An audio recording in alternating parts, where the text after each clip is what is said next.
और एक ऐसे ही आराधना हमें प्रभु की उपस्थिति हमें करना है।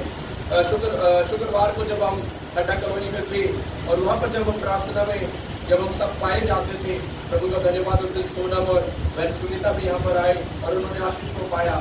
वो भी प्रचार कर रहे थे और एक बात जो परमेश्वर के वचन से वो बोल रहे थे, वो कुछ बात मुझे बहुत ही सामर्थ्य और खुद मुझे उस शब्द से आशीष प्राप्त हुआ।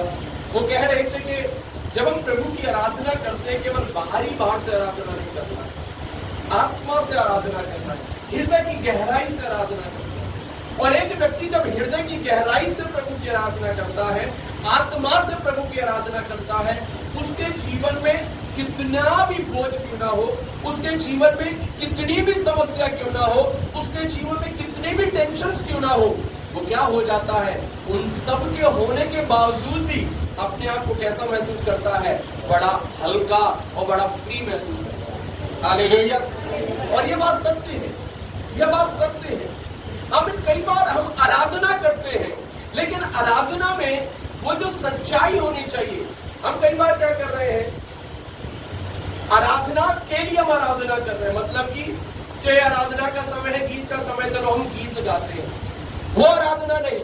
आराधना कैसा आराधना होना चाहिए, हमारे आत्मा से निकलना चाहिए, हमारे हृदय से निकलना चाहिए। प्रभु का वचन कहता है, जो जल मैं तुम्हें दूंगा वह जल अगर तुम पियो तो तुम फिर कभी प्यासे ना होगे। और फिर प्रभु ने कहा, जो जल मैं तुम्हें दूंगा और तुम उसे पियोगे तो वह जल तुम्हारे अंदर से क्या बन जाएगा, एक सोते के समान फूट करके निकलेगा। हालेलुया। यानी कि परमेश्वर जब हमें भरता है, परमेश्वर जब पवित्र आत्मा से हम भरता, जब हम गीत गा रहे थे, आत्मा मंडलाता पेंतीकोस्त के दिन समान पवित्र आत्मा मंडलाता, और हम पवित्र आत्मा की उपस्थिति को महसूस कर रहे थे। और अगर हम पवित्र आत्मा से भर गए और हमने पवित्र आत्मा की भरपूरी को प्राप्त कर लिया, अब क्या नहीं होना चाहिए, वो खाली नहीं होना चाहिए, वरना अब वो हमारे अंदर से क्या बनना है, एक सोते के समान, एक सोते के समान हमारे अंदर से वो बहना चाहिए। हालेलुया। क्या बह रहा है, क्या बह रहा है, वो पवित्र आत्मा के सामर्थ हमारे अंदर से बह रहा है क्या? मेरे प्रिय लोगों, यीशु मसीह ने कहा, वो तुम्हारे अंदर से क्या होना शुरू हो जाएगा, बहना शुरू। मेरे प्रियो, जब आत्मा से आराधना करेंगे ना, सारे चिंता, सारे परेशानी होने के बावजूद भी, हालेलुया, होने के बावजूद भी हमारे ऊपर कोई भी ऐसे बोझ हमें महसूस नहीं होगा। प्रभु एक ऐसा कार्य हमारे जीवन में करेगा। मेरे प्रिय लोगों, इसीलिए आराधना करने वाला बनना है। कैसा बनना है, कैसा बनना है ना, आराधना। और कैसा आराधक, जो आत्मा से और सच्चाई से क्या करता हो, जो आत्मा और सच्चाई से क्या करता हो। अरे कई बार हम कई बच्चों को मैं देखता हूँ, अरे पास्टर जी को देख करके आंखें बंद कर लेंगे, और जब पास्टर जी कहीं और देखने लगेंगे तो फिर आंखें खोल करके क्या करना शुरू कर देंगे, इधर उधर देखना शुरू कर देंगे। अरे कई बार इसको आंख मिचोली कहते हैं। अरे वो नहीं करना है, हृदय की गहराई से प्रभु की आराधना कीजिए ना। हम और किसके लिए यहाँ पर आए हैं, केवल और केवल प्रभु की आराधना करना। हालेलुया। अब प्रार्थना के समय पर यहाँ पर प्रभु के दास प्रार्थना के लिए बोले था, आइए हम सब मिलकर के प्रार्थना करें, लेकिन एक भी व्यक्ति का आवाज सुनाई नहीं दे रहा है। ये कैसा प्रार्थना है? क्या बोला गया, सब मिलकर के प्रार्थना करें, लेकिन एक व्यक्ति का भी क्या नहीं सुनाई दे रहा, आवाज सुनाई नहीं दे रहा है। तो बोले पास्टर जी, हम प्रार्थना कर तो रहे हैं, हम अंदर ही अंदर प्रार्थना कर रहे थे, तो यहाँ पर मेरा आने का फायदा क्या है? अंदर ही अंदर प्रार्थना करना तो हम घर में बैठ करके प्रार्थना कर सकते हैं, है कि नहीं है? अगर हम यहाँ पर पाए जाते हैं तो हम एक साथ मिलकर के प्रार्थना करना है। अब शालू को कैसे पता कि मैं प्रार्थना कर रहा हूँ यहाँ पर, अगर मैं अंदर ही अंदर प्रार्थना कर रहा हूँ? जब अपने शब्दों को ऊंचा उठाऊंगा तो शालू को भी पता चलेगा, ओ पास्टर जी प्रार्थना कर रहे हैं, और वो भी फिर क्या हो जाएगी, मेरे साथ शामिल हो जाएगी। उसको सुन करके मंजू को भी अच्छा लगे, मंजू को भी लगेगा, ओ हमें शालू और पास्टर जी प्रार्थना कर रहे हैं, आओ मैं भी इसमें शामिल हो जाऊं। इस प्रकार से हमें क्या करना है, एक साथ मिलकर के प्रार्थना करना है। चुप नहीं बैठिएगा, शांत नहीं बैठना है ना। मेरे प्रिय लोगों, अगर हम प्रभु की उपस्थिति में आए हैं, आइए एक मन होकर के, एक चित्त होकर के आराधना भी करें और प्रार्थना भी करें। Hallelujah, hallelujah. जितने लोगों को नींद आ रही बोले हालेलुया। सबको नींद आ रही है। ये अगले हफ्ते तुमसे पुनः डाला उड़ेगा लग रहा है। सबको नींद आ रही है। देखो बोला जितना सोने वाले बोलेंगे हालेलुया, सबका हालेलुया निकल के आ गया। इतना मतलब सचेती से हम सुन रहे हैं। इसका मतलब इसको बोलते हैं शरीर तो यहाँ है लेकिन मन कहीं और, ध्यान कहीं और।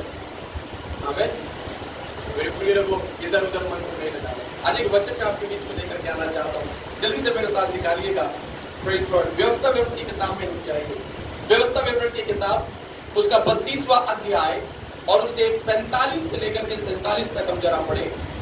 व्यवस्था विवरण 32 अध्याय 45 से लेकर के 47 तक ऊंचे शब्दों में पढ़िएगा कि प्रभु का वचन वहां पर हमसे क्या कहता है। Book of Deuteronomy chapter number 32 verses 45 to 47। हाँ, निकाल के पढ़ेंगे।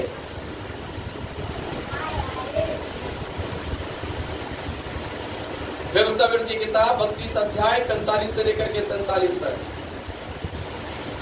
जब मूसा ये सब वचन सब इस्राएलियों से कह चुका, तब उसने उनसे कहा, जितनी बातें मैं आज तुमसे चिताकर कहता हूँ, उन सब पर अपना अपना मन लगाओ और उनके अर्थात इस व्यवस्था की सारी बातों के मानने में चौकसी करने की आज्ञा अपने बच्चों को दो, क्योंकि ये तुम्हारे लिए व्यर्थ काम नहीं परंतु तुम्हारा जीवन ही है। और ऐसा करने से उस देश में तुम्हारी आयु के दिन बहुत होंगे, जिसके अधिकारी होने को तुम यर्दन पार जा रहे हो। हालेलुया। परमेश्वर होने पाए इस वचन के पढ़े और सुने जाने के द्वारा हम सभी को आशीष प्रदान करें। मेरे प्रियो, जो वचन अभी हमने पढ़ा है, यह वचन मूसा के द्वारा लिखा हुआ एक वचन है। मूसा को हम जानते हैं, बाइबल के अंदर मूसा वह व्यक्ति है जो इस्राएल के लोगों को, इसराइलियों को अर्थात प्रभु के लोगों को मिस्र देश की गुलामी में से छुड़ा करके लेकर के आया और 40 साल जंगल में यात्रा किया और उसके बाद उन्हें वायदे के देश में अर्थात प्रतिज्ञा का देश जिसका नाम कनान देश है, उस देश में प्रवेश कराने के लिए जा रहा था। और व्यवस्था विवरण की किताब जो है आखिरी किताब है जो मूसा ने लिखा। और व्यवस्था विवरण की किताब के इस 32वें अध्याय के बाद आगे आप देखेंगे कि इस मूसा की क्या हो जाती है, मृत्यु हो जाती है। यानी कि मूसा अपनी मृत्यु से पहले उसके आखिरी शब्द हैं जो मूसा ने इस्राएलियों को दिए। और मूसा कहता है, क्या कहता है मूसा, वहां पर लिखा हुआ है कि जब मूसा ये सब वचन सब इस्राएलियों को कह चुका, यानी कि उसने प्रभु के लोगों को परमेश्वर की वाणी सुनाई, उसने प्रभु के लोगों को परमेश्वर का वचन सुनाया और प्रभु की तमाम आज्ञाओं को उसने बताया कि इस्राएली लोगों को अपना जीवन कैसे बिताना है, प्रभु के लोगों को अपना जीवन कैसे बिताना है। ये सारी बातें उसने क्या कर दिया, इस्राएलियों को कह करके सुना दिया और बता दिया। और अगर इस्राएलियों को उसने कहा है तो सारे इस्राएलियों ने क्या कर लिया होगा, सुन लिया होगा, है ना, सुन लिया होगा। लेकिन उन सबको बताने के बाद, उन सबको समझाने के बाद फिर मूसा ने कुछ बातें कही, वो बड़े ध्यान से सुनिएगा। कहता है कि जब मूसा ये सब वचन इस्राएलियों से कह चुका, तब उसने उनसे कहा, जितनी बातें मैं आज तुमसे चिता कर कहता हूं, उन सब पर क्या करना, अपना अपना मन लगाओ। हालेलुया। मेरे प्रिय लोग, कई बार हम सुनने में बहुत अच्छे हैं, पास भी आप सुनाने में बहुत अच्छे हैं, और हम कैसे अच्छे हैं, हम सुनने में बहुत अच्छे हैं। एक बार मैं एक परिवार में गया हुआ था और वहां पर परमेश्वर के वचन को सुना रहा था और करीबन आधा पौना घंटा मैंने परमेश्वर के वचन से प्रचार किया। और प्रचार करने के बाद जब प्रार्थना सभा समाप्त हो गई तो घर की बहन जी आई और उन्होंने कहा, पास्टर जी आप कितना अच्छा प्रचार कर रहे थे, ओ आप कितना अच्छा बोल रहे थे पास्टर जी, मेरा तो मन कर रहा था बस सुनती जाऊं और सुनती जाऊं। मैंने कहा, केवल सुनने से काम नहीं चलेगा, लेकिन जो बातें सुना है उन बातों को क्या करना, हमें अपने जीवन में पालन भी करना। कई बार हम पता सुनने में बहुत अच्छे हैं, हर एतवार को आते हैं और हम क्या करते हैं, सुनते हैं, है ना प्रिंस। हम आते हैं और क्या करते और वचन प्रचार करते। तो पास्टर सुनाने में बहुत बढ़िया है और हम सुनने में कैसे हैं, बहुत अच्छे हैं। लेकिन एक बात मैं बताना चाहता हूं, केवल सुनाने से आशीष नहीं मिलेगा, केवल सुनने से आशीष नहीं मिलेगा। यहाँ पर मूसा ने परमेश्वर के लोगों से कहा, जो बातें मैंने तुम्हें बताई है उन बातों के ऊपर क्या करना, अपना अपना मन लगाओ। सब लोग बोलेंगे मन लगाओ, मन लगाओ, मन लगाओ। क्यों मूसा ने बोला मन लगाओ?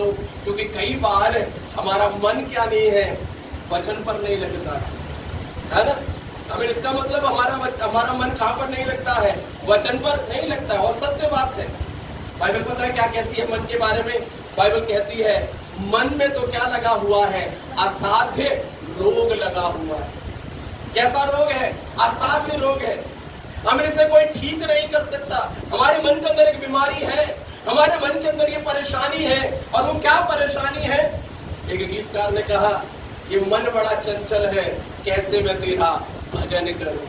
जिसे जितना भी समझाऊं उतना ही क्या हो जाए, वो बचल जाए, है ना। मैं गा के सुनाता हूँ, बहुत अच्छा गीत किसी ने गाया है।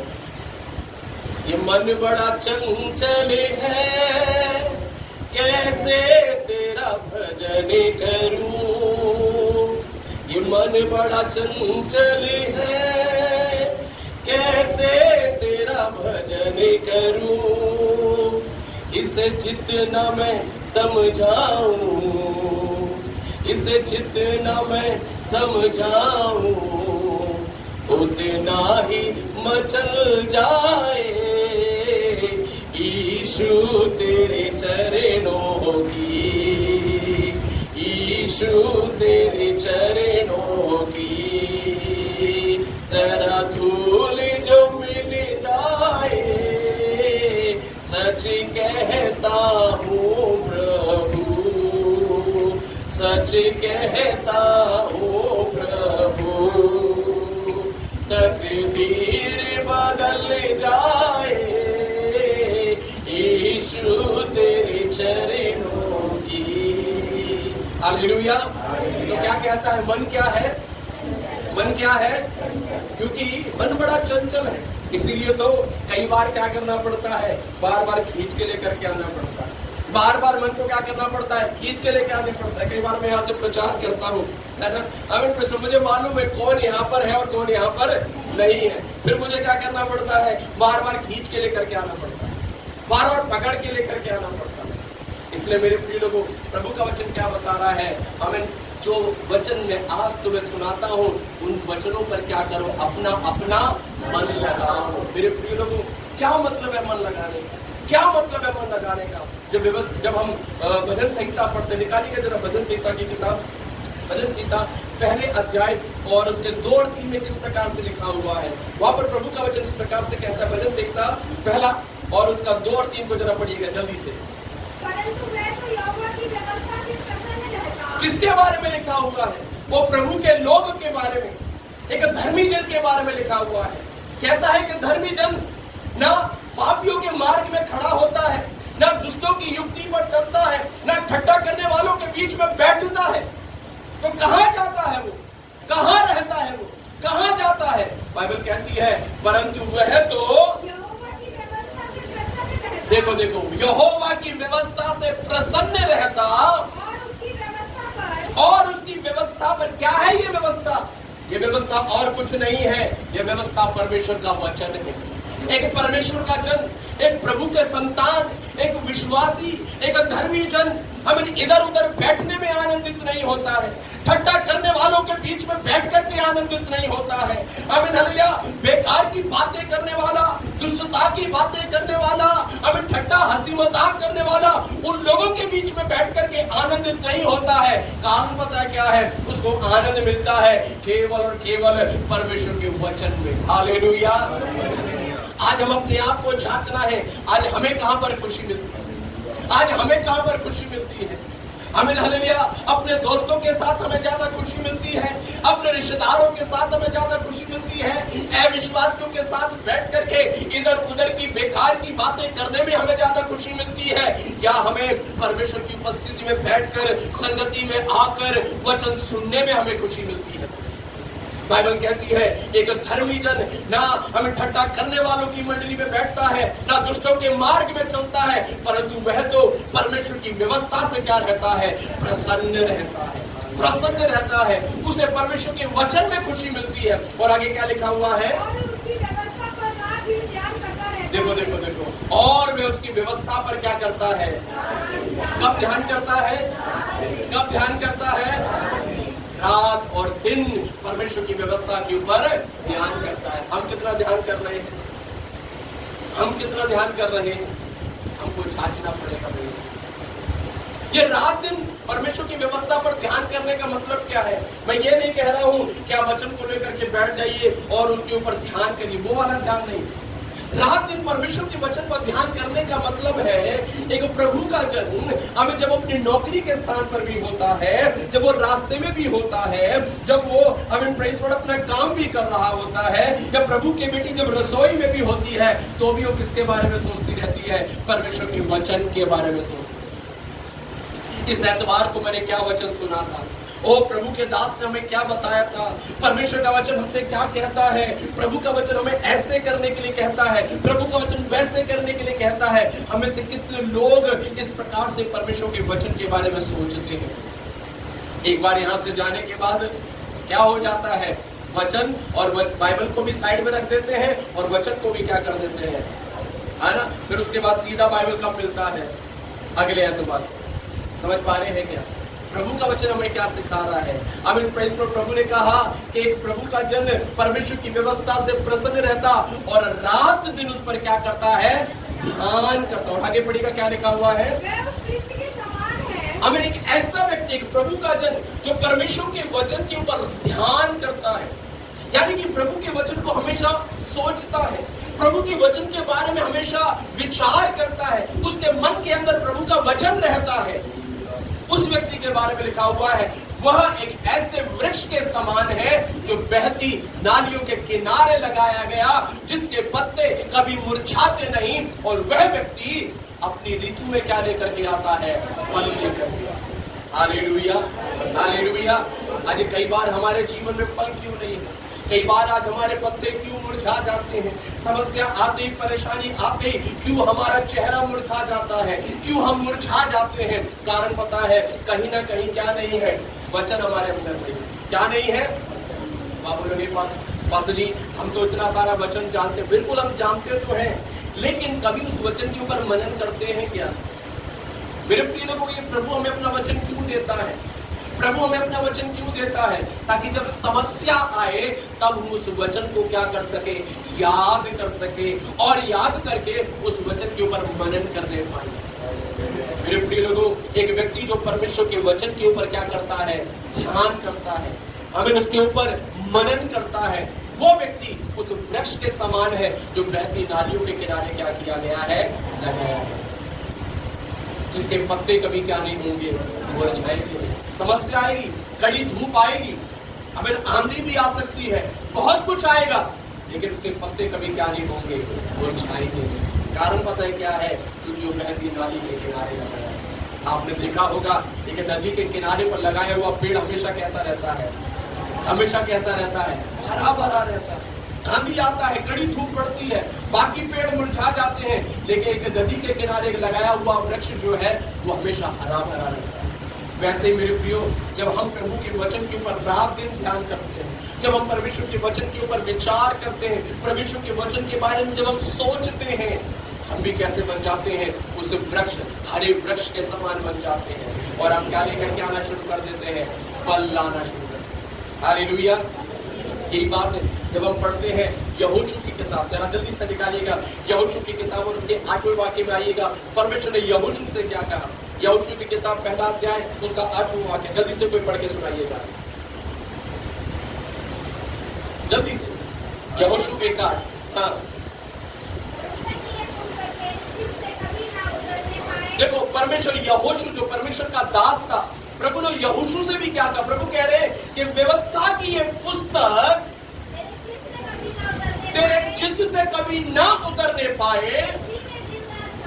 देखो देखो, फिर से क्या बोल रहा है? इसी में क्या करना? इसी में क्या करना? रात और दिन ध्यान किए रहना,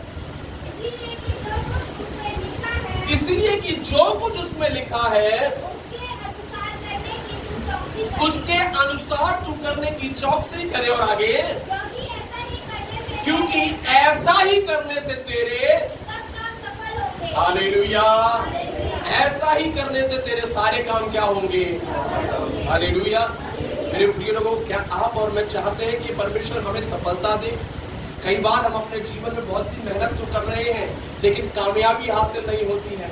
मेहनत बहुत करते हैं, लेकिन उसका फल हमारे पास नहीं आ पाता है। उसका कहीं ना कहीं कारण ये है, प्रभु का वचन कहता है कि परमेश्वर के वचन के ऊपर तू क्या कर, रात दिन ध्यान लगाए, उस पर मनन कर, उसके बारे में सोच।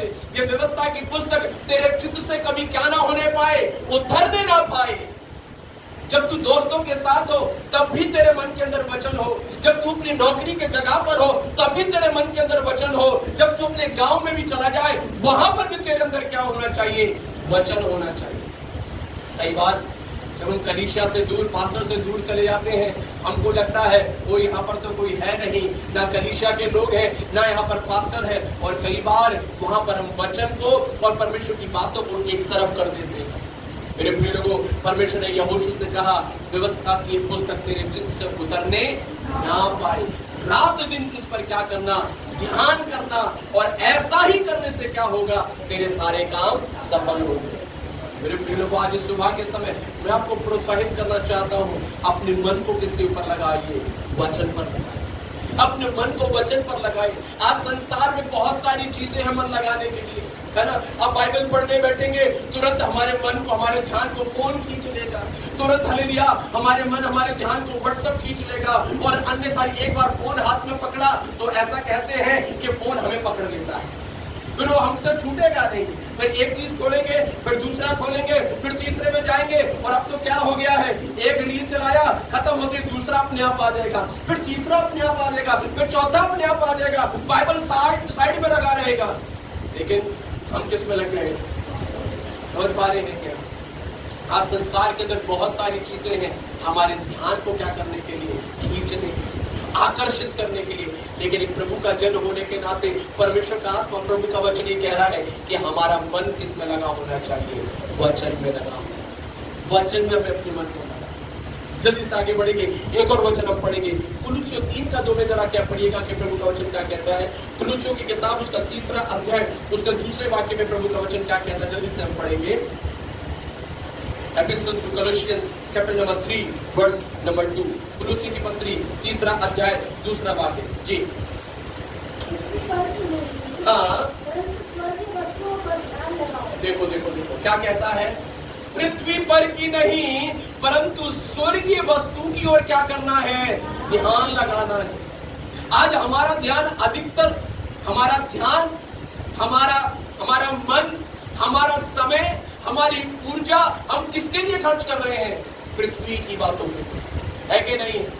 पृथ्वी की बातों के लिए कर रहे हैं कि नहीं कर रहे हैं, है ना। हमेशा किसके बारे में सोचते रहते हैं, क्या खाऊंगा, क्या पीऊंगा, क्या पहनूंगा, कैसे होगा, हमें उसका देना है, इसका करना है, उसका करना है। हमेशा 24 घंटे क्या है, हेलो, 24 घंटे क्या है मन के अंदर, इस पृथ्वी की बातें, इस पृथ्वी की बातें। हमेशा किसके बारे में, इस पृथ्वी की बातों के बारे में सोचते रहते हैं। लेकिन हमें से कितने लोग हैं इस स्वर्ग के बारे में सोचते हैं। प्रभु का वचन कहता है इस पृथ्वी पर ही की नहीं परंतु कौन सी बातों के ऊपर अपना मन लगाना है। कारण पता है क्या है, हम इस पृथ्वी पर हमेशा रहने वाले नहीं, हम इस पृथ्वी के ऊपर हमेशा रहने वाले नहीं हैं। एक दिन हम कहां पर जाएंगे, स्वर्ग राज्य में। हालेलुया। आप जानते हैं बहुत अच्छा से एक उदाहरण अगर आपको समझना है तो एक उदाहरण मैं आपको देता हूँ, एक उदाहरण मैं आपको देता हूँ।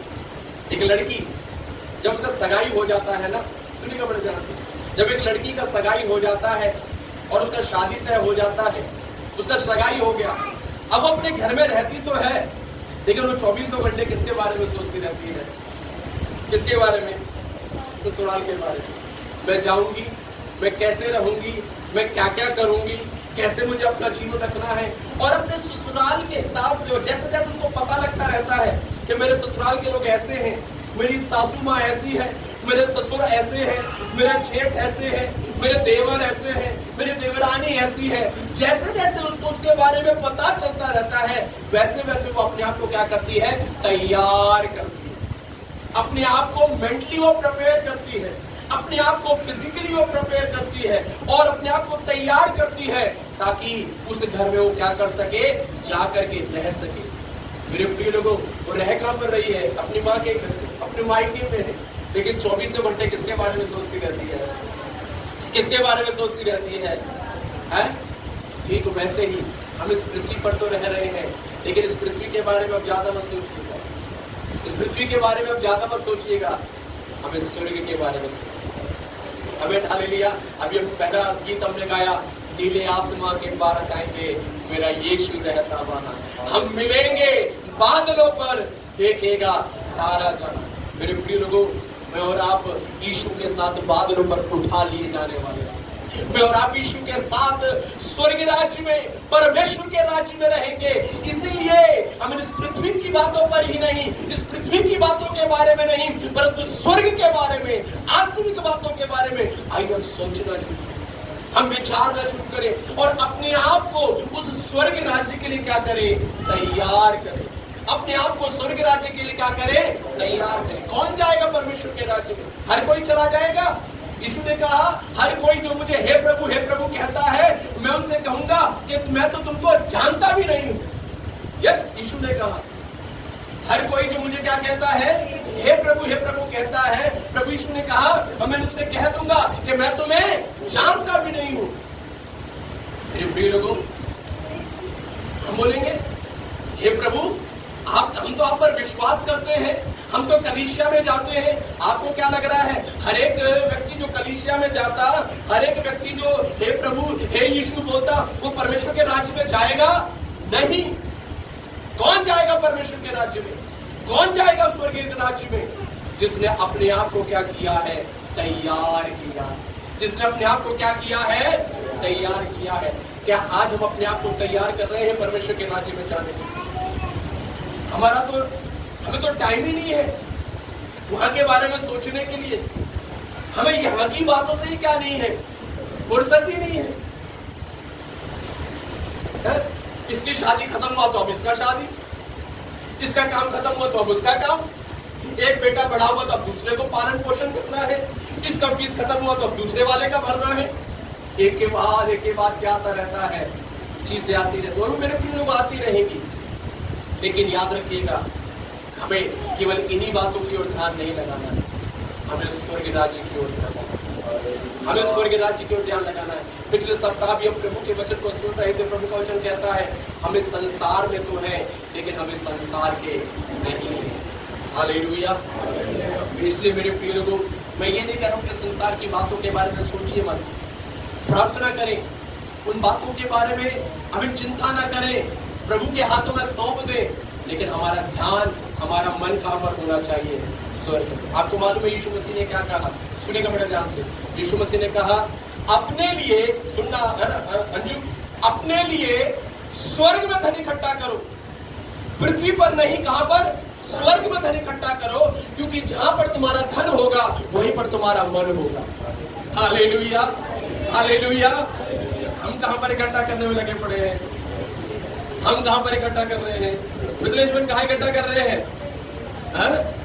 और ज्यादा इकट्ठा हो जाए तो परेशानी है मेरे बगल, ज्यादा इकट्ठा हो जाए तो परेशानी, कहीं वो लेना जाए, कहीं इनकम टैक्स का रेट ना पड़ जाए, कहीं ये ना हो जाए, कहीं वो ना हो जाए, फिर भी नींद नहीं आएगी। मैं सच में आपको बताता हूँ, कई बार मैं प्रभु को धन्यवाद करता हूँ कि परमेश्वर अच्छा है, आपने हमें बहुत ज्यादा नहीं दिया, हमें कोई चिंता नहीं है, हमें कोई परवाह नहीं है, हमारे पास कम है, जितना जरूरत के लायक है प्रभु ने उतना हम सबको क्या कर दिया है, दे दी। मैं आपको सच बताना चाहता हूँ, धनवान होना कोई आसान काम नहीं है। हमें तो सब लोग धनवान होना चाहते हैं, बुरी बात नहीं है, लेकिन धनवान बन करके अपना जीवन बिताना आसान नहीं है। क्योंकि जब हम बहुत ज्यादा धनी हो जाते हैं ना, इतनी सारी चिंताएं, इतने सारे फिक्र आ जाते हैं, है ना। फिर कई लोगों को तो रात में नींद का गोली लेकर के सोना पड़ता है, नींद ही नहीं आता है, समझ पा रहे हैं। लेकिन प्रभु का धन्यवाद हो, हमें प्रभु ने तरफ तो नहीं दिया, लेकिन ना जितना जरूरत है उतना सब कुछ प्रभु ने हमें दिया है। हालेलुया। हमारे पास धन नहीं है, परेशान ना हो। हमारे पास बहुत ज्यादा नहीं है, हमारे बैंक में परेशान ना हो, है ना। यीशु ने कहा जो लोग अपना धन यहाँ पर इकट्ठा करते हैं, क्या हो जाता है, हमें चोर आकर के चोरी करके ले जाता है ना। अभी हमको याद है जब कोविड आया था, दोबारा आ रहा है, ध्यान रखिएगा, थोड़ा सावधान रहिएगा, है ना। कोविड जब पिछली बार आया था तो नहीं, कोविड से पहले जब वो क्या हुआ था, ये डिमोनेटाइजेशन, नोटबंदी हो गया। कई लोगों ने इकट्ठा करके रखा हुआ है, कई लोगों ने दबा दबा करके रखा हुआ है, छुपा छुपा करके रखा हुआ है। एक ही दिन में वो सारा पैसा क्या हो गया, बेकार हो गया। कई जगहों पर ऐसे न्यूज में देखते हैं खतों पर 500 का गड्डियों पर पड़ा हुआ मिला, कोई काम का ही नहीं है। यीशु ने सही बोला था, अपना धन यहाँ पर इकट्ठा करने की बजाय कहाँ पर इकट्ठा करो। क्या आप कर रहे हैं धन इकट्ठा स्वर्ग में? कोई कर रहा है इकट्ठा? आप बोलेंगे पास्टर जी स्वर्ग में कैसे इकट्ठा कर सकते हैं? स्वर्ग में भी बैंक है क्या? हाँ बिल्कुल बैंक है स्वर्ग में, बिल्कुल बैंक है।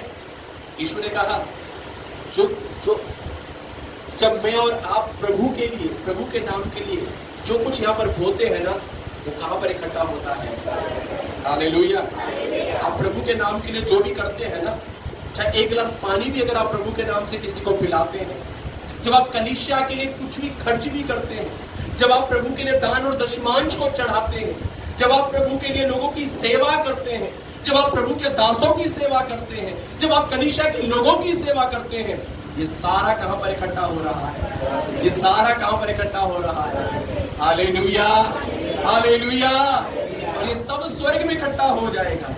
और प्रभु ने कहा अगर तू स्वर्ग में धन इकट्ठा करेगा तो जहां तेरा धन है वहां तेरा मन भी होगा। आमीन, आमीन। मूसा कह रहा है जो बातें आज मैं तुम्हें सुनाता हूँ उन बातों पर अपना क्या लगाओ, फिलिप्पियों की पत्री में लिखा है पृथ्वी की बातों की ओर नहीं परंतु स्वर्ग की बातों की ओर अपने मन को लगाओ। मेरे प्रिय लोगों, अपने मन को कंट्रोल करना चाहिए। इस पृथ्वी पर बहुत सारी चीजें हैं हमारे ध्यान को भटकाने के लिए, इस पृथ्वी पर बहुत सारी बातें हैं हमारे मन को विचलित करने के लिए, हमारे ध्यान को इधर उधर हटाने के लिए। लेकिन प्रभु का धन्यवाद हो कि परमेश्वर ने हमें क्या दिया है? परमेश्वर का लिखित सामर्थ्य जीवित वचन दिया है। इसलिए बार बार इस वचन की ओर अपने मन को लगाएं, इस वचन में अपने मन को लगाएं, है ना। समय कम में मैं जल्दी से आगे बढ़ करके समाप्त करना चाहता हूँ। दूसरी बात और हमें क्या करना है? पहला तो हमने देखा अपने मन को वचन के अंदर लगाना, और मन को लगाने के बाद मूसा एक और बात वहां पर कहता है, मैं आपको पढ़कर क्या के सुनाना चाहता हूँ। कहता है और उनके अर्थात इन व्यवस्था की सारी बातों के मानने में चौकसी करने की आज्ञा अपने बच्चों को दो। हालेलुया। केवल वचन पर मन लगाने से नहीं चलेगा। पहला तो मन लगाना है संसार की बातों से हटाकर, इधर उधर की बातों से हटाकर, संसार के सोच विचार, हमें संसार की इत्यादि शिक्षाओं से मन को हटाकर प्रभु की बातों की ओर, स्वर्ग राज्य की ओर, परमेश्वर के वचन की ओर अपने मन को लगाएं। और दूसरा, उस वचन का क्या करना है? पालन करना। क्या करना है? क्या करना है? पालन करना। ये पालन करना बहुत जरूरी है, क्योंकि परमेश्वर ने यहोशू से, फिर दोबारा यहोशू की किताब में जाएंगे तो प्रभु ने दोनों बातें वहां पर प्रभु ने की। प्रभु ने कहा कि व्यवस्था की यह पुस्तक तेरे चित्त से कभी उतरने ना पाए, तो रात दिन इस पर क्या करना? ध्यान रहे रहना। और वहां पर प्रभु ने कहा ताकि तू इस वचन को क्या कर सके? चौकसी से उसका पालन कर सके। ऐसे लिखा है, जल्दी पढ़ के सुना दो। यहोशू पहला अध्याय 8 और 9 को जल्दी पढ़ के सुनाना। अब 8 से सुनाइएगा।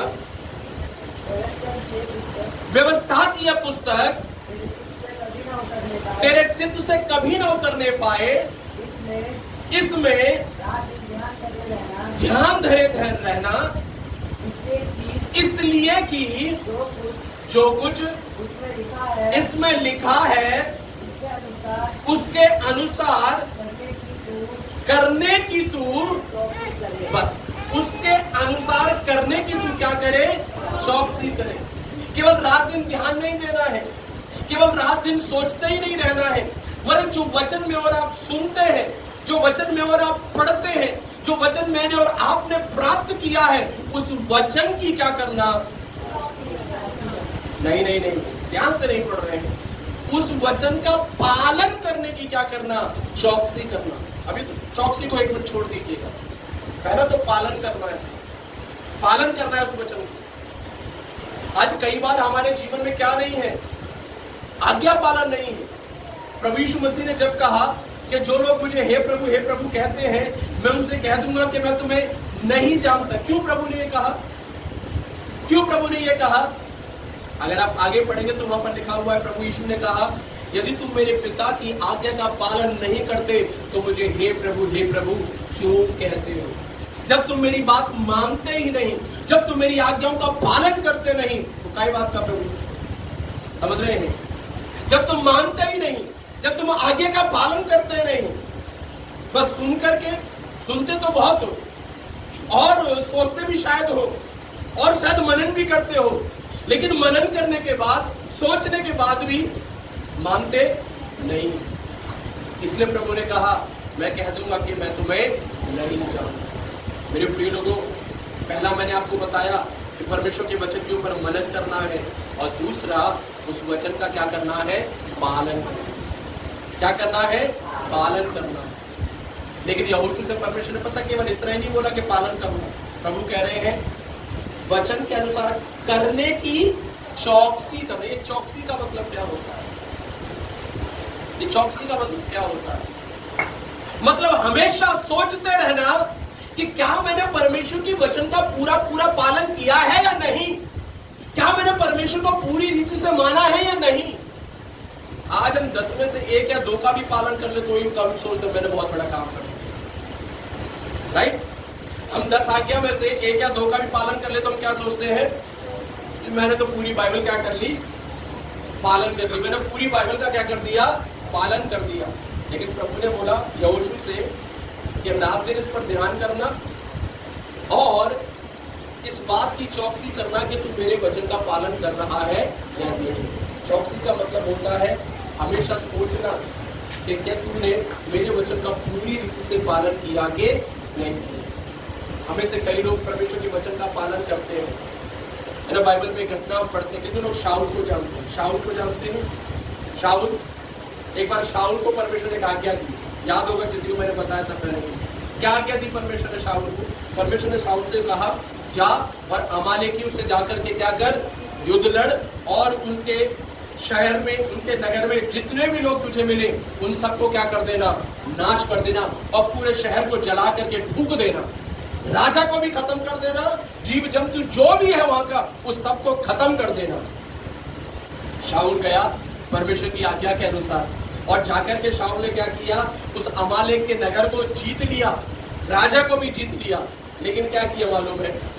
उस नगर के जितने भी अच्छे अच्छे जानवर थे, उस नगर के जितने अच्छे अच्छे फल थे, हमें और कुछ प्रमुख प्रधान लोगों को उसने जिंदा छोड़ दिया, और अपने साथ उन अच्छे अच्छे जीव जंतुओं को, जानवरों को लेकर के घर आ गया। और जब घर आने के बाद अपने महल में था तो परमेश्वर का दास शमूएल उससे मिलने के लिए आया, जिसके जरिए प्रभु ने शाऊल से बातें की। और ये शाऊल खड़ा हुआ और कहा, हे प्रभु के दास, देख जैसा प्रभु ने कहा था मैंने क्या किया? उस वचन के अनुसार किया। उसको लग रहा था शाऊल को शायद, उसको लग रहा था शमूएल को शायद कुछ भी मालूम नहीं होगा। तो शमूएल ने पता क्या बोला? शमूएल ने बोला अगर तूने परमेश्वर का पालन किया है तो ये जो जानवरों का रंभाने की और चिल्लाने की आवाज आ रही है, ये कहां से आ रही है? कई बार हम सोचते हैं हमारी चोरी पकड़ी नहीं जाए, है ना? हम सोचते हैं कि प्रभु से और प्रभु के दासों से हम क्या कर लेंगे? छुपा लेंगे। लेकिन मैं आपको बताना चाहता हूं, नहीं छुपा सकते। शायद एक बार को हम विश्वासी से छुपा लेंगे, शायद एक बार को हम पास्टर से छुपा लेंगे, लेकिन परमेश्वर से छुपा नहीं सकते। मेरे प्रिय लोगों, तब शाऊल ने बोला अच्छा वो सब जानवर, वो सारे जानवर तो हम इसलिए लेकर के आए हैं ताकि हम प्रभु के लिए क्या कर सके? बलिदान कर सके। परमेश्वर के दास ने बड़े स्पष्ट रूप से बोला तुझे क्या लगता है? तुझे क्या लगता है परमेश्वर किससे प्रसन्न होता है? परमेश्वर बलिदानों से प्रसन्न नहीं होता जितना परमेश्वर आज्ञा के पालन से प्रसन्न होता है। हालेलुया। कई बार हम आज्ञा का पालन नहीं कर रहे हैं लेकिन बलिदान बहुत चढ़ाते हैं। कई बार हम आज्ञाओं का पालन नहीं कर रहे हैं। वो दान बलि आराधना तो खूब जोर जोर शोर से करते हैं, ताली बजा बजा करके आराधना करते हैं, लेकिन आज्ञा का पालन नहीं करते। मेरे प्रिय लोगों, ऐसा व्यक्ति प्रभु से आशीष नहीं मिल पाता। इसलिए आज्ञा का क्या करना है? चौकसी करना है, चौकस रहना है कि मैं आज्ञा पालन में चल रहा हूं या नहीं चल रहा, मैं आज्ञा पालन में चल रही हूं या नहीं चल रही हूं। अगर प्रभु ने 10 आज्ञा दी है तो 10 की 10 का पालन करना है, 9 भी नहीं, 10 की 10 का पालन करना। हालेलुया। और आखिरी बात बता करके समाप्त करना, पहला प्रभु के वचन के ऊपर मन लगाना, दूसरा प्रभु के वचन का क्या करना? पालन करना, और तीसरा काम पता है क्या करना है? वापस आ जाइएगा उसी व्यवस्था विवरण में, उसी के व्यवस्था विवरण के हमें 32वें अध्याय के जरा आप पढ़ लेंगे उसी को, 42 को पढ़िएगा, 42 नहीं 46 को पढ़िएगा। तब उसने उनसे कहा, इतनी बातें मैं आज तुमसे चिताकर कहता हूँ, सब पर अपना मन लगाओ और उनके अर्थात इस व्यवस्था की सारी बातों की मानने में चौकसी करने की आज्ञा करते हो। पहले तो बोला मन लगाओ, दूसरा बोला आज्ञा का पालन, और तीसरा पता है क्या बोला है? किसको सिखाना है? किसको सिखाना है? अपने बच्चों को भी सिखाओ। ये माँ बापों के लिए बहुत जरूरी है, ये माँ बापों के लिए बहुत जरूरी है। मेरे प्रिय लोगों, कई बार हम अपने बारे में ही सोचते हैं, ओ मैं प्रभु के वचन को पढ़ती हूँ, मैं कलीसिया में जाती हूँ, मैं प्रार्थना करती हूँ और मैं प्रभु के वचन का पालन करती हूँ, प्रभु मुझे आशीष देगा। लेकिन केवल इतना ही काफी नहीं है, केवल हम अपने बारे में ही ना सोचें। अगर नहीं सिखाएंगे तो क्या होगा? कोई बता सकता है? नहीं सिखाएंगे तो क्या होगा? आपके और मेरे बच्चे प्रभु को कभी जान ही नहीं पाएंगे, आपके और मेरे बच्चे कभी परमेश्वर को पहचान ही नहीं पाएंगे। आपको मालूम है बाइबल में ऐसा लिखा हुआ है, परमेश्वर ने इसराइलियों के लाल समुद्र कहां पर कब पार किया था? जब लाल समुद्र 2 भाग किया था परमेश्वर ने, कहां पर? निर्गमन की किताब में, निर्गमन की किताब में परमेश्वर लाल समुद्र पार किया। लेकिन भजन संहिता की किताब में भी लिखा हुआ है कि परमेश्वर ने इसराइलियों के लिए लाल समुद्र को पार कर दिया। कब? मूसा का समय जो कि 1440 में था, और दाऊद का समय जो करीबन 500-600 साल के बाद, यानी कि 500-600 साल के बाद भी लोगों को मालूम था कि परमेश्वर ने हमारे लिए लाल समुद्र को क्या कर दिया? 2 भाग कर दिया था। तब भी वे लोग परमेश्वर को जानते थे। कारण पता है क्या है? प्रभु के लोग, इस्राएली लोग अपने आने वाली पीढ़ी को हमेशा क्या करते थे? परमेश्वर के बारे में बताया करते थे। हालेलुया। हमें से कितने लोग हैं, जो माँ बापों से मैं बात कर रहा हूँ, क्या कभी हमने अपने बच्चों को बताया है कि बेटा एक समय पर हमारा जीवन कैसा था? कभी हमने उनको बताया है कि प्रभु ने हमारे लिए क्या क्या उपकार किए हैं? हम कई बार हो सकता है बाहर गवाहियां सुनाते हो, कलीसिया में गवाही सुनाते हो, क्या कभी हम अपने बच्चों को बैठ करके सुनाया है कि एक समय पर हमारा जीवन ऐसा था और प्रभु ने हमारे जीवन को ऐसे बदला? इसलिए हे मेरी बेटी, हे मेरे बेटे, प्रभु पर विश्वास रखना। यीशु ही हमारा परमेश्वर है, यीशु सामर्थी परमेश्वर है। क्या कभी हम सिखाते हैं? क्या कभी हम बताते हैं अपने बच्चों को कि देख मेरे बेटे, हे मेरी बेटी, हमें परमेश्वर का वचन ऐसे कहता है? बीते दिनों में मैं एक जगह पर प्रचार कर रहा था और प्रभु ने मुझे बहुत अच्छा एक बात सिखाया। कई बार हम अपने बच्चों को क्या करते हैं, तो प्रार्थना में नहीं आता, पिटाई करना शुरू कर देते हैं। तो वचन नहीं पढ़ता, पिटाई करना शुरू कर देते हैं। और कई बार हमारे बच्चे कुछ गलती करते हैं तो तुरंत उनको क्या करना शुरू कर देते हैं? उल्टा सीधा बोलना शुरू कर देते हैं। लेकिन एक तरीका मैं आज आपको बताना चाहता हूँ, और ये मेरे लिए भी और आपके लिए भी। बाइबल कहती है जब बोलो तो ऐसा बोलो कि जैसे कि परमेश्वर के वचन को बोल रहे हैं। नहीं समझ में आया? जब बोलो तो ऐसा बोलो जैसे कि अब इसका मतलब क्या हुआ? इसका मतलब ये हुआ, जब आप और मैं अपने बच्चों को डांटे ना, तो ऐसे ही मत डांटिए, ऐसे बोल करके डांटिएगा, देख परमेश्वर का वचन ऐसे कहता है, लेकिन तूने परमेश्वर के वचन का पालन नहीं किया है, इसलिए देख तू एक समस्या में पड़ सकता है, तू एक परेशानी में पड़ सकता है। हे मेरे बेटे, मैं तेरे पिता हूं, हमें परमेश्वर की वचन को मान और अपनी बुरी आदतों को क्या कर दे, छोड़ दे। जब आप और मैं परमेश्वर के वचन को आगे रख करके बोलेंगे ना, हमारे बच्चों को भी क्या होगा, परमेश्वर का वचन पता चलेगा। अच्छा, प्रभु का वचन ऐसे कहता है, परमेश्वर का वचन ऐसे कहता है, हम प्रभु का वचन बोल करके क्या करें, उनको डांटना है, समझाना है और सिखाना है। बाइबल कहती है अपने बच्चों को भी क्या करना, उसका आज्ञा का पालन करने के लिए सिखाना, उनको बताना। आइए मेरे प्रिय लोगों, हमें इन बातों को अगर हम करें तो प्रभु का वचन कहता है, जल्दी से उसको आखिर पढ़ करके हम समाप्त कर देंगे। आगे क्या लिखा हुआ है, 47 के आगे पढ़िएगा। एक मिनट, क्या लिखा है, क्योंकि ये तुम्हारे लिए, इसका मतलब कुछ लोगों को लगता है ये बेकार है। हाँ जी, लगता है किसी को? हाँ, मैं आपको बताता हूँ, विशेष करके वो लोग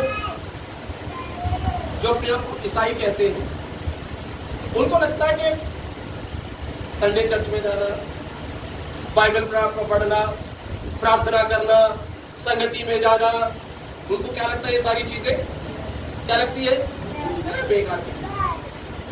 क्यों जाना है? और इसलिए उन लोगों के जीवन में इन सब के लिए कोई महत्व नहीं।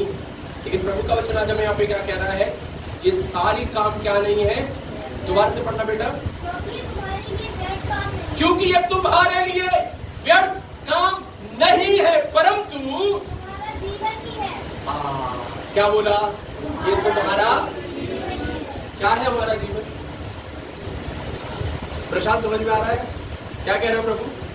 ये व्यर्थ काम नहीं है, एक्चुअली में हमारा जीवन यही है, यही है हमारा जीवन, यही है हमारा जीवन।